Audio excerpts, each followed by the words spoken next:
প্রিয় শিক্ষার্থী বন্ধুরা, সবাই কেমন আছো? আশা করছি অনেক ভালো আছো। Welcome to my channel again. প্রিয় শিক্ষার্থী বন্ধুরা, আজকে আমরা অত্যন্ত গুরুত্বপূর্ণ একটি বিষয় নিয়ে আলোচনা করব। অত্যন্ত গুরুত্বপূর্ণ একটি টপিক নিয়ে আলোচনা করব। সেই বিষয়টি হচ্ছে ঋণপত্রের ব্যয়।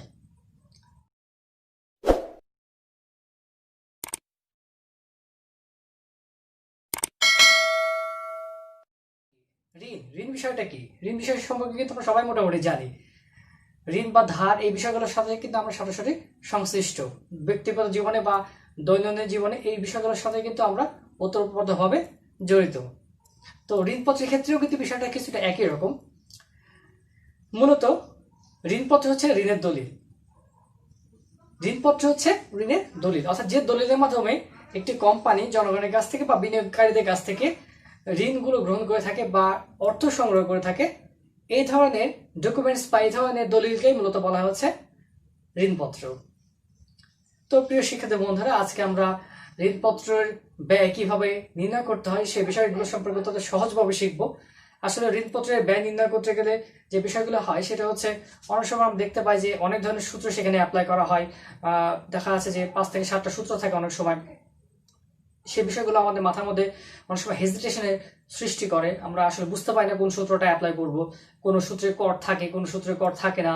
আবার দেখা যাচ্ছে যে পরিশোধ ঋণের একটা সূত্র আছে, অপরিশোধ ঋণের জন্য একটা সূত্র আছে, এরকম আরো অনেক বিষয় আছে।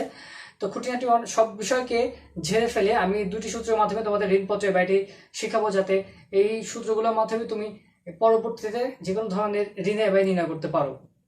তো ঋণপত্রের ব্যয় নবম দশম শ্রেণীর শিক্ষার্থী বন্ধুদের জন্য একভাবে নির্ণয় করতে হবে, যেখানে সিলেবাসটা অত্যন্ত ছোট, একদমই ছোট, সেটি আমি দেখিয়ে দেবো। তার পাশাপাশি যারা আমরা ক্লাস 11-12 বা ইন্টারমিডিয়েট লেভেলে যারা পড়াশোনা করি তাদের জন্য একটু বিস্তারিত বিষয় আছে। আমি বিস্তারিত বিষয়টা নিয়ে আলোচনা করব এবং নবম দশম শ্রেণীর জন্য যেভাবে কাজগুলো করতে হয় সেই বিষয়গুলো সম্পর্কে আলোচনা করব। চলো দেরি না করে শুরু করে দিই। সবার আগে আমরা যথারীতি আমরা সূত্র নিয়ে আলোচনা করব। তোমরা জানো যে সূত্র ছাড়া কোনোভাবেই অঙ্ক করা সম্ভব না। ফিনান্সের অঙ্কের সূত্রে কিন্তু একটা অন্যরকম গ্রহণযোগ্যতা বা অন্যরকম একটা গুরুত্ব কিন্তু আমি দিয়ে থাকি। সেজন্য আমার চ্যানেলে যে ভিডিওগুলো আপলোড করা হয় সেই ক্ষেত্রে কিন্তু প্রত্যেকটা ভিডিওতেই প্রায় আমি বলে থাকি যে সূত্র সবার আগে ভালোভাবে আয়ত্ত করতে হবে। ফিনান্স ব্যাংকিং এ যদি অঙ্ক করতে থাকি আমি, এবং যদি সূত্রগুলো যদি সঠিকভাবে আমি আয়ত্ত না করি, তাহলে কিন্তু আমি অঙ্কগুলো পরিপূর্ণভাবে শিখতে পারবো না বা দীর্ঘস্থায়ীভাবে শিখতে পারবো না। দ্যাটস ওয়াই আমাদের সবার আগে সূত্র নিয়ে আলোচনা করবো যথারীতি অন্যান্য ভিডিওর মতো। চলো শুরু করি আমরা। তো ঋণপত্রের ব্যয় বা কস্ট অফ ডিবেঞ্চারের, তোমরা জানো যে ঋণপত্র মূলত দুই প্রকার, একটি হচ্ছে পরিশোধ ঋণপত্র আর একটি হচ্ছে অপরিশোধ ঋণপত্র। অর্থাৎ যে ঋণের মেয়াদকাল থাকে না, অর্থাৎ ঋণপত্রের উপর যদি কোনো মেয়াদকাল উল্লেখ না থাকে, পরিশোধের কোনো মেয়াদকাল উল্লেখ না থাকে, তখন আমরা ধরে দেবো সেটা হচ্ছে অপরিশোধ ঋণপত্র। সারা জীবন ধরে সেই ঋণপত্রের ভার কোম্পানিকে বহন করতে হবে এবং ঋণপত্রের বিপরীতে যে সুদটা প্রদান করতে হয় প্রত্যেকটি বছর বা নির্দিষ্ট সময় পর পর সেই সুদটি প্রদান করতে হবে। সেটা 5% হোক, 10% হোক বা 8% হোক, কোম্পানি ইচ্ছা করলে সেই ঋণের অর্থটি পরিশোধ করতে পারবে না।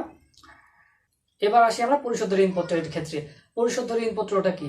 যে ঋণপত্রটি নির্দিষ্ট মেয়াদ পর পরিশোধযোগ্য তাকে বলা হয় মূলত পরিশোধ ঋণপত্র। অর্থাৎ অনেকগুলো ঋণপত্র আছে যেগুলো ঋণপত্রের সাথে পরিশোধের মেয়াদকাল উল্লেখ থাকে। সেটা হতে পারে 5 বছর, 10 বছর বা 7 বছর।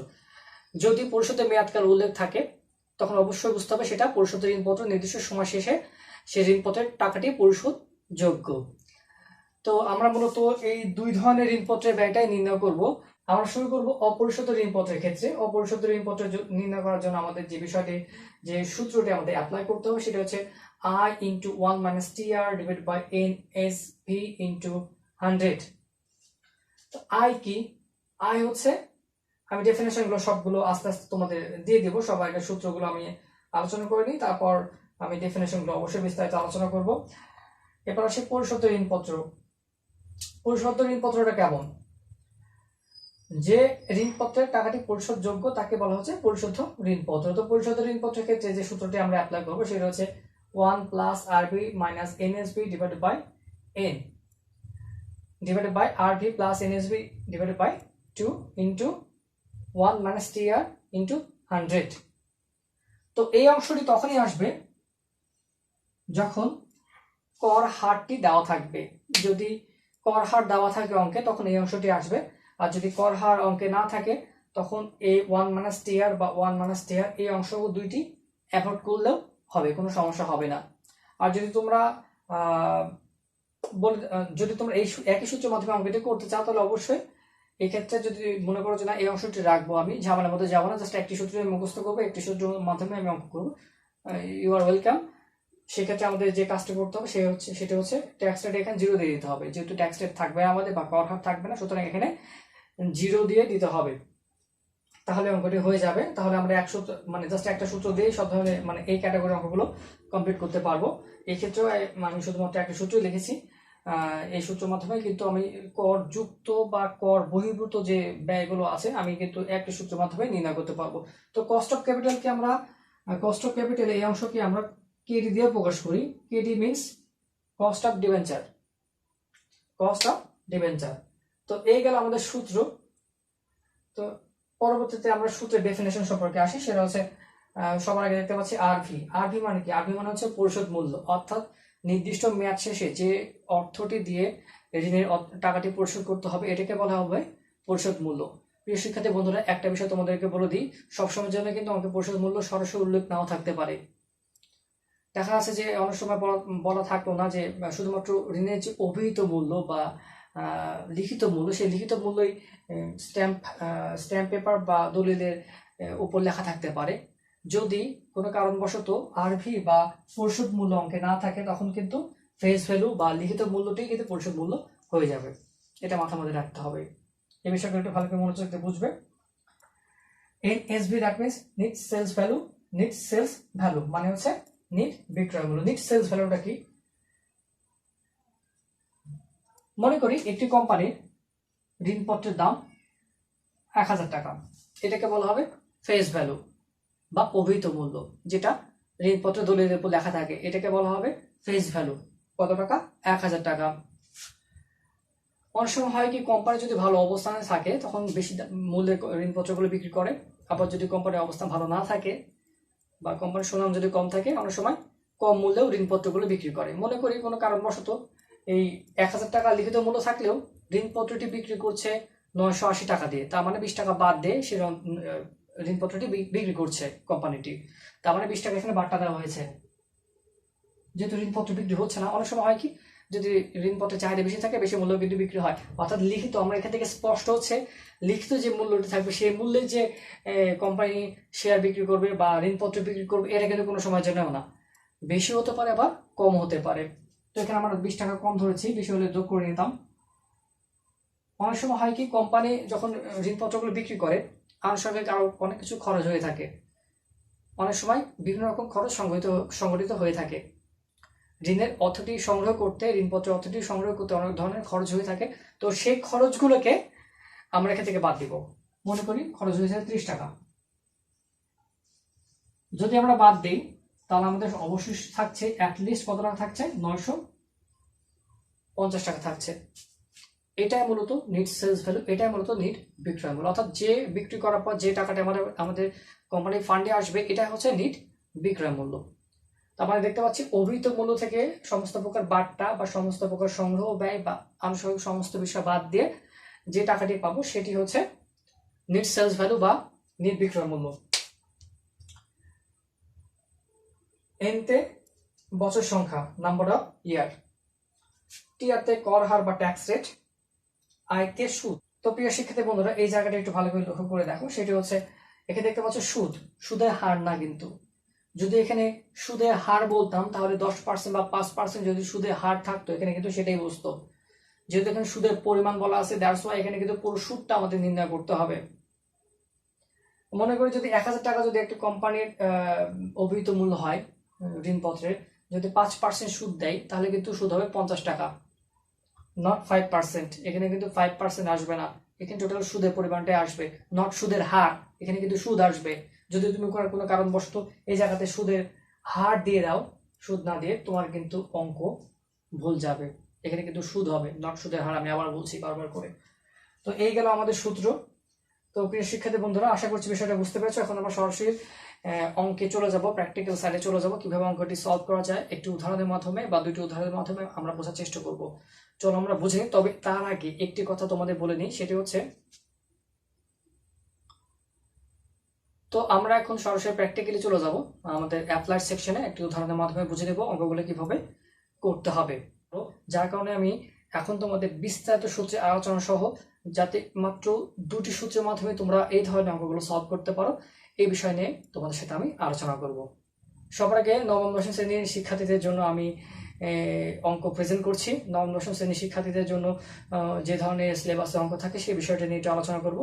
তারপর আমরা একাদশ এবং দ্বাদশ শ্রেণীর শিক্ষার্থী বন্ধুদের জন্য অঙ্ক নিয়ে আলোচনা করব। তো প্রিয় শিক্ষার্থী বন্ধুরা, নবম দশম শ্রেণীর জন্য যে অঙ্কগুলো থাকে সেটা জেনারেলি এরকম হয়।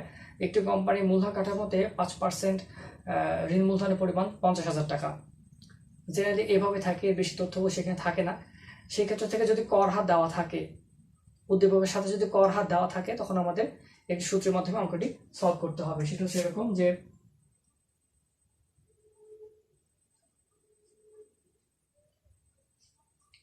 কেডি ইকুয়াল টু কর পূর্ব ঋণের ব্যয় ইন্টু 1 মাইনাস ট্যাক্স রেট বা কর হার।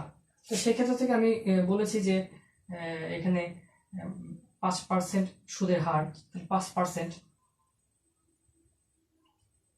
তাহলে আমরা 5 লিখবো। 1 বা যদি কর হার মনে করি 30%, তাহলে হবে 0.30।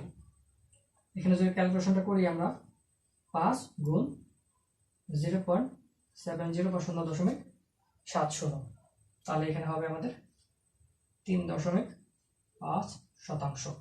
এটা হবে আমাদের উত্তর। তো প্রিয় শিক্ষার্থী বন্ধুরা, যদি কর হার দেওয়া থাকে তখন আমরা এভাবে অঙ্কটা করবো।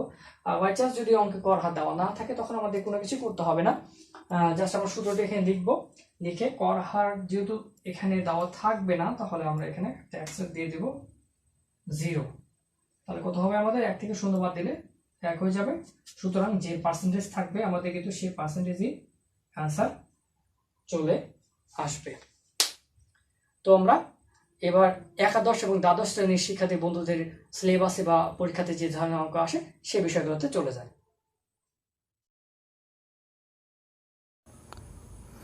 একটি কোম্পানি 1 লক্ষ টাকা মূল্যের 15% অপরিশোধিত ঋণপত্র বাজারে বিক্রি করেছে।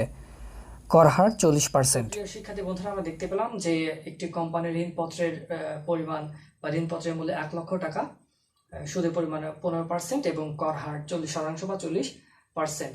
এক্ষেত্রে থেকে কিন্তু কোনো প্রকার মেয়াদ কিন্তু আমরা পাইনি। যেহেতু আমরা মেয়াদ পাইনি, তার মানে এটি অপরিশোধিত ঋণপত্র। আর অপরিশোধিত ঋণপত্রের ক্ষেত্রে আমরা যে সূত্রটি অ্যাপ্লাই করবো সেটা হচ্ছে KD into 1 minus I into 1 minus TR divide by NSB into 100। তো এই ক্ষেত্র থেকে আমরা উদ্দীপক থেকে তথ্যগুলো আমরা সংগ্রহ করে নিয়েছি। সেটা হচ্ছে আয় 1 লক্ষ টাকা, যদি 15% বলা আছে তাহলে সুদের পরিমাণ 15%। আমাদের সুদের পরিমাণ বের হয়েছে 15,000 টাকা। নেট সেলস ভ্যালু এখানে 1 লক্ষ টাকা, কোনো প্রকার আনুষঙ্গিক কোনো ব্যয় দেওয়া নেই। ট্যাক্স রেট 40% বা 0.40। তাহলে এক্ষেত্রে থেকে আমরা সরাসরি ইনফরমেশনগুলো এখানে বসে দিতে পারি। 15,000 টাকা 1 মাইনাস ট্যাক্স রেট 0.40, এনএসবি এখানে 1 লক্ষ টাকা ইন্টু 100। তো সেক্ষেত্র থেকে যদি আমরা ক্যালকুলেশন করি, এইটুকু বাদ দিলে হবে 1 থেকে যদি 0.40 বাদ দেয় তাহলে 0.60। তাহলে 15,000কে যদি 0.60 দিয়ে গুণ করি তাহলে আসছে আমাদের 9,000 টাকা ইন্টু 100। তাহলে যদি আমরা ক্যালকুলেশন করি এখানে, তাহলে দেখতে পাবো আমরা 0.09 ইন্টু 100। যদি এখানে হবে যেটা, সেটা হচ্ছে 9%। এটা হচ্ছে আমাদের এক্সপেক্টেড যে অ্যান্সার আমরা পেয়ে গেলাম। আশা করছি বুঝতে পেরেছো তোমরা। যদি কর হার এখানে দেওয়া না থাকতো দেন কি করতাম, এখানে আমরা 0 দিতাম, আর বাকি অংশগুলো কিন্তু সেম টু সেম থাকতো। আমরা শিখলাম অপরিশোধিত ঋণপত্রের ব্যয় কিভাবে নির্ণয় করতে হয়, যেক্ষেত্রে কোনো মেয়াদ থাকে না। তো পরবর্তী স্টেজে যদি ঋণপত্রের গায়ে মেয়াদ থাকে তখন আমরা কিভাবে অঙ্কটি সলভ করতে পারবো, চলো একটু উদাহরণের মাধ্যমে আমরা বুঝে নেওয়ার চেষ্টা করি।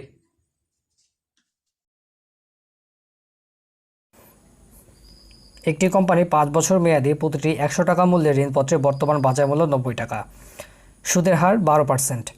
ঋণপত্রের কর পূর্ববর্তী ব্যয় নির্ণয় করো। প্রিয় শিক্ষার্থী বন্ধুরা, আমরা উদ্দীপকে দেখতে পেলাম যে একটি কোম্পানির ঋণপত্রের প্রত্যেকটা ঋণপত্রের মূল্য 100 টাকা, কিন্তু সেই ঋণপত্রটি বিক্রি হয় হচ্ছে 90 টাকা দিয়ে, কর হার নেই, সুদের হার 12%, তার মানে আমাদের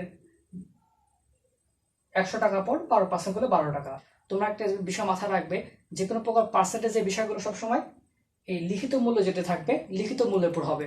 এখানে যেহেতু লিখিত মূল্য দেওয়া আছে 100 টাকা, সুতরাং লিখিত মূল্যের পরে কিন্তু পার্সেন্টেজগুলো করা হবে। তো লিখিত মূল্য বা পরিশোধ মূল্য এখানে যেহেতু আরভি মানে পরিশোধ মূল্য, আমরা প্রথম থেকে আবার আসি। আরভি মানে হচ্ছে পরিশোধ মূল্য। পরিশোধ মূল্য বেসিক্যালি কিন্তু দেওয়া নাই উদ্দীপকে, কিন্তু আমরা পরিশোধ মূল্য লিখিত মূল্যকে পরিশোধ মূল্য হিসেবে ধরে নিচ্ছি। ঠিক আছে, যেখানে যদি লিখিত মূল্য 100 টাকা বা পরিশোধ মূল্য যদি 120 টাকা থাকতো, তখন কিন্তু এখানে আমরা 120 টাকায় লিখতাম। তো এনএসভি নেট সেলস ভ্যালু 90 টাকা। কেন 90 টাকা? 100 টাকা লিখিত মূল্য, কিন্তু 90 টাকা সেলস ভ্যালু কেন? কোম্পানির অবস্থা নিশ্চয়ই খারাপ, যার কারণে সে 90 টাকা দিয়ে প্রত্যেকটা ঋণপত্র সেল করছে। 100 টাকার ঋণপত্রটি 90 টাকা দিয়ে সেল করছে। এক্ষেত্রে যদি অবস্থা ভালো থাকতো, তাহলে কিন্তু 10% বা বেশিতে যদি বিক্রি করতো, বলা আছে ধরো সাপোজ 10% বেশিতে বিক্রি করা হলো, যদি 10% বেশিতে বিক্রি করা হয় তখন কি হবে? এক্ষেত্রে 100 টাকা বা 10% হলে 110 টাকা হয়ে যাবে কিন্তু, তাই না? তাহলে নিট সেলস ভ্যালু অ্যাকচুয়ালি মোট কথা হচ্ছে লিখিত মূল্য যা খুশি তাই থাকতে পারুক, আমাদের নিট সেলস ভ্যালুটা হচ্ছে সেটাই যেটা আমি যেটা বিক্রি করবো, অ্যাকচুয়ালি যে টাকাটা আমার পকেটে আসবে বা কোম্পানির ফান্ডে যাবে। তো ফান্ডের কাছে কত টাকা? 90 টাকা। যদি এখানে আরো কিছু বাট্টা মাট্টা বা আরো অনেক বেশি আনুষঙ্গিক খরচ থাকে, এগুলো থাকলে আমরা এখান থেকে কিন্তু বাদ দিতাম। যেহেতু নেই, আমরা বাদ দেওয়ার কোনো প্রয়োজন নাই, যেহেতু সরাসরি বলে দিয়েছে। ট্যাক্স রেট ডাউনে 0 থাকলে দিয়ে দিতাম। আর এতে ইন্টারেস্টের পরিমাণ, ইন্টারেস্ট সবসময়ের জন্য ফেস ভ্যালু বা লিখিত মূল্যের উপর হয়ে থাকে। একটু আগে বলেছি লিখিত মূল্য 100 টাকা, তাহলে 12% যেহেতু সুদের পরিমাণ বলাই আছে, তাহলে 100 টাকা উপর 12% করতে হবে আমাদের 12 টাকা। নাম্বার অফ ইয়ার বা বাকি আছে যে সময়টা আছে সেটা হচ্ছে 5 বছর। 5 বছর মেয়াদ আছে। তো আমরা যে পরিশুদ্ধ যে ঋণপত্রের সূত্রটি আছে সেই সূত্রটি আমরা অ্যাপ্লাই করব। যথারীতি আমরা সূত্রটি অ্যাপ্লাই করে আমাদের উদ্দীপক থেকে যে তথ্যগুলো নিয়েছি সেই তথ্যগুলো আমরা এখানে জাস্ট পোস্টিং করে দেব। দেখতে পাচ্ছ সুদের পরিমাণ 12 টাকা বের হয়েছে, 100 টাকা পরিশোধ মূল্য, 90 টাকা দেখতে পাচ্ছ নিট সেলস ভ্যালু বা নিট বিক্রয় মূল্য ডিভাইডেড বাই নাম্বার অফ ইয়ার বা বছর সংখ্যা 5 বছর। এক্ষেত্রে একই অবস্থা, শুধুমাত্র সূত্রে একটি পরিবর্তন আছে, সেটা হচ্ছে এখানে যোগ, এখানে কিন্তু বিয়োগ। তাছাড়া কিন্তু এটুকু আর এটুকু একই অংশ। আর নিচে এখানে আছে নাম্বার অফ ইয়ার, আর এখানে আছে সূত্রের 2, অর্থাৎ সমস্ত সূত্রের ক্ষেত্রে এখানে কি হবে? সমস্ত অঙ্কের ক্ষেত্রে 2 হবে। গুণ 100, এটা সূত্রের 100। তো আমরা যদি সবার আগে এই অংশটুকু ক্যালকুলেশন করি, এই অংশটুকু ক্যালকুলেশন করে 90 বাদ 100 বাদ 90, আর তার সাথে যদি আমরা 10 উত্তর হবে, 10 দিয়ে যদি আমরা 10কে যদি 5 দিয়ে ভাগ করি তাহলে হবে 2, 12 এখানে নামলো, আর এইটুকু ক্যালকুলেশন করে হলো আমাদের 2। ঠিক তেমনি এইটুকু ক্যালকুলেশন করে আমাদের হবে 95। শিক্ষার্থী বন্ধুরা, সবচেয়ে বেশি যে সমস্যাটি হয় সেটা হচ্ছে তোমরা এই দাগটির উপরে এবং নিচে গোলমাল করে ফেলো, ম্যাক্সিমাম ক্ষেত্রে দেখা যায়। তো সবার আগে আমরা এই অংশটি ভালোভাবে করবো, কিন্তু দাগটি বড় করে দিয়ে নেব, এটুকু ক্যালকুলেশন আলাদা, এটুকু ক্যালকুলেশন আলাদা করব। তারপর আমরা এই দাগের এই উপরে এবং নিচের অংশের ক্যালকুলেশনটা সবার শেষে করবো। লক্ষ্য করে দেখো এখানে 12 বসেছে, এটুকু ক্যালকুলেশন করে নিয়েছি আগে, অ্যান্সার বের হয়েছে 2, এটুকু ক্যালকুলেশন করে নিয়েছি, অ্যান্সার বের হয়েছে 95 গুণ 100, সূত্রে 100। তাহলে আমরা এটা যদি করে ফেলি,